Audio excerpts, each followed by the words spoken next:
Most people assume a state bans drilling because there's nothing worth drilling for. What almost nobody realizes is that New York sits on the exact same rock formation that turned neighboring Pennsylvania into one of the biggest natural gas producers in the country, and New York's own government has spent more than 15 years making absolutely sure nobody can touch it, even while quietly approving a pipeline to import the same kind of gas from across the border. The Marcellus Shale runs underneath a huge stretch of the Appalachian region, including northern Pennsylvania and the southern tier of New York State, and geologists estimate the formation holds as much as 500 trillion cubic feet of natural gas in total, one of the largest shale gas resources ever identified anywhere in North America. Pennsylvania started drilling into it aggressively in the mid-2000s, using horizontal wells combined with hydraulic fracturing to unlock gas that older vertical drilling methods could never reach economically, no matter how many wells a company drilled. Counties along the New York border watched their Pennsylvania neighbors, sitting on the exact same shale formation, just a few miles south across an entirely arbitrary state line, transform almost overnight into some of the fastest-growing local economies anywhere in the entire Northeast, with new jobs, new tax revenue, and a genuine population rebound in towns that had been quietly shrinking for decades before the drilling started, reversing trends that most residents had simply assumed were permanent. Investigative reporters were actually the ones who first pushed the issue into public view. A series of stories starting in July of 2008 raised early concerns that hydraulic fracturing could threaten both the state's water supply and the health of residents living near potential well sites, reporting that it arrived years before most New York regulators had developed any real technical framework for evaluating the process themselves. That reporting helped set the terms of the debate for the entire decade that followed, shaping a review process that started out cautious and only grew more restrictive the longer it dragged on, even as neighboring Pennsylvania kept drilling the same rock formation and the whole time without any comparable statewide pause. New York's own path started the same way in 2008, when gas companies began pressing into the state, and regulators, by most accounts, have barely understood what hydraulic fracturing even was yet, let alone how to regulate it responsibly at scale. In 2010, the state legislature passed a temporary moratorium while officials studied the issue further, and for a while, it genuinely looked like New York might follow Pennsylvania's lead and open its own share of the Marcellus to development. A 2011 draft study from the Department of Environmental Conservation actually proposed opening roughly 85% of New York's Marcellus footprint to development under a detailed set of permit conditions, restricting only watersheds serving New York City and Syracuse, along with certain state-owned land, a plan that would have kept the vast majority of the resource technically in play and put New York on a development path broadly similar to Pennsylvania's own. That draft never became actual policy, and the political momentum behind it never fully recovered. Instead, the review dragged on for nearly 7 years total, well past the timeline anyone involved had originally expected. And in December of 2014, Governor Andrew Cuomo announced the state would ban high-volume hydraulic fracturing outright, citing a health department report that flagged potential risks without ever finding conclusive evidence of direct harm to human health. The ban became official policy in June of 2015, defined specifically as any well completion using 300,000 gallons or more of water as the base fracturing fluid, a threshold specific enough that it effectively covered every commercially viable version of the technique anyone had proposed using in the state. And by the time state regulators finished their final environmental review, they concluded that even under the old, more permissive plan from 2011, 7.5 million of New York's 12 million Marcellus acres would have been placed off limits anyway for environmental reasons, leaving a shrinking, increasingly contested slice of the state's own shale in play, well before the final decision made the entire question moot. The ban didn't stay a simple executive order for long either, the way some governors' environmental decisions eventually get quietly reversed by a successor.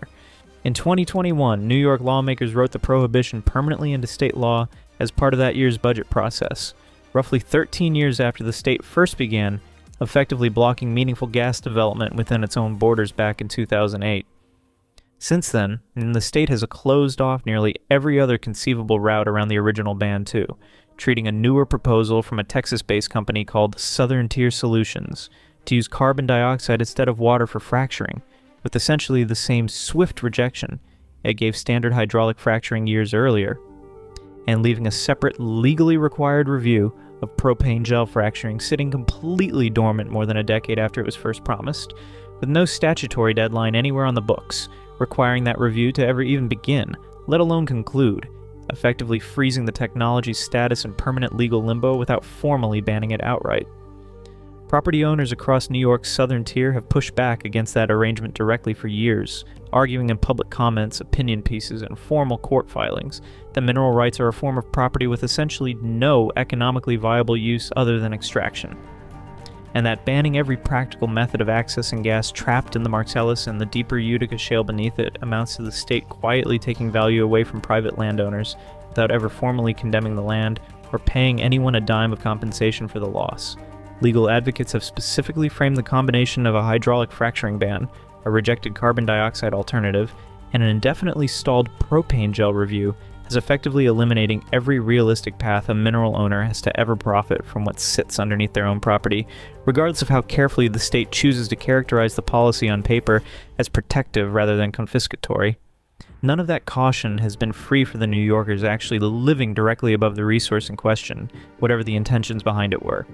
A 2025 Heritage Foundation study comparing similar counties on both sides of the Pennsylvania-New York border, matched deliberately for shared geology and demographics, found that households sitting above the Marcellus Shale in New York are roughly $27,000 poorer per year than they would likely be under Pennsylvania-style development, while simultaneously paying about 25% more for electricity than their counterparts living just across the state line under the same shale formation.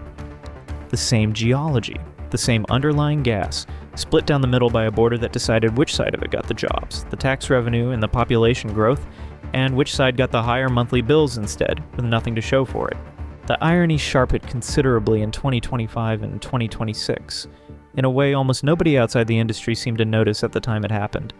After years of formally rejecting a project called the Williams Pipeline, more officially known as the Northeast Supply Enhancement Pipeline, Governor Kathy Hochul's administration approved the necessary water quality permits in November of 2025 to build roughly 23.5 miles of new pipeline carrying fracked gas from Pennsylvania across New Jersey and underneath New York's own Raritan Bay and Lower New York Bay, aimed at heating homes downstate, as officials warned of looming winter energy shortages as soon as the following year. New York, in other words, remained perfectly willing to import gas that had already been produced by fracking someone else's shale a few hundred miles away. It simply wasn't willing to let anyone frack its own shale sitting a few miles closer, under its own residents' own land. By June of 2026, that contradiction had drawn direct public pressure from Washington, with federal energy officials pointing out bluntly that New York was sitting on a wealth and jobs it had deliberately chosen not to access, testimony that made national headlines for a news cycle, without changing New York's underlying legal ban in the slightest. None of this political back and forth has any bearing whatsoever on how the gas actually got there in the first place, roughly 380 million years ago, when a shallow inland sea covered much of what's now the northeastern United States, stretching from present-day Ohio, all the way into upstate New York and beyond. Organic material from that sea, mostly algae and plankton, settled into black, oxygen-starved mud on the seafloor for millions of years without meaningful interruption, mud that later compacted, under the sheer weight of subsequent sediment layers, into the dense, dark shale geologists now formally call the Marcellus Formation, sealing hydrocarbons inside rocks so tight and so impermeable that nothing short of horizontal drilling paired with hydraulic fracturing could ever realistically coax gas out of it at any commercially meaningful scale, no matter how much pressure or patience anyone applied using older methods. The rock itself doesn't know or care which state it happens to sit under, or which side of an arbitrary 19th century survey line divides it in half hundreds of millions of years later. Only the regulations layered on top of it decades after the fact actually do. What sits beneath New York's southern tier today is neither a mystery nor a rumor of some undiscovered deposit waiting for the right technology to come along.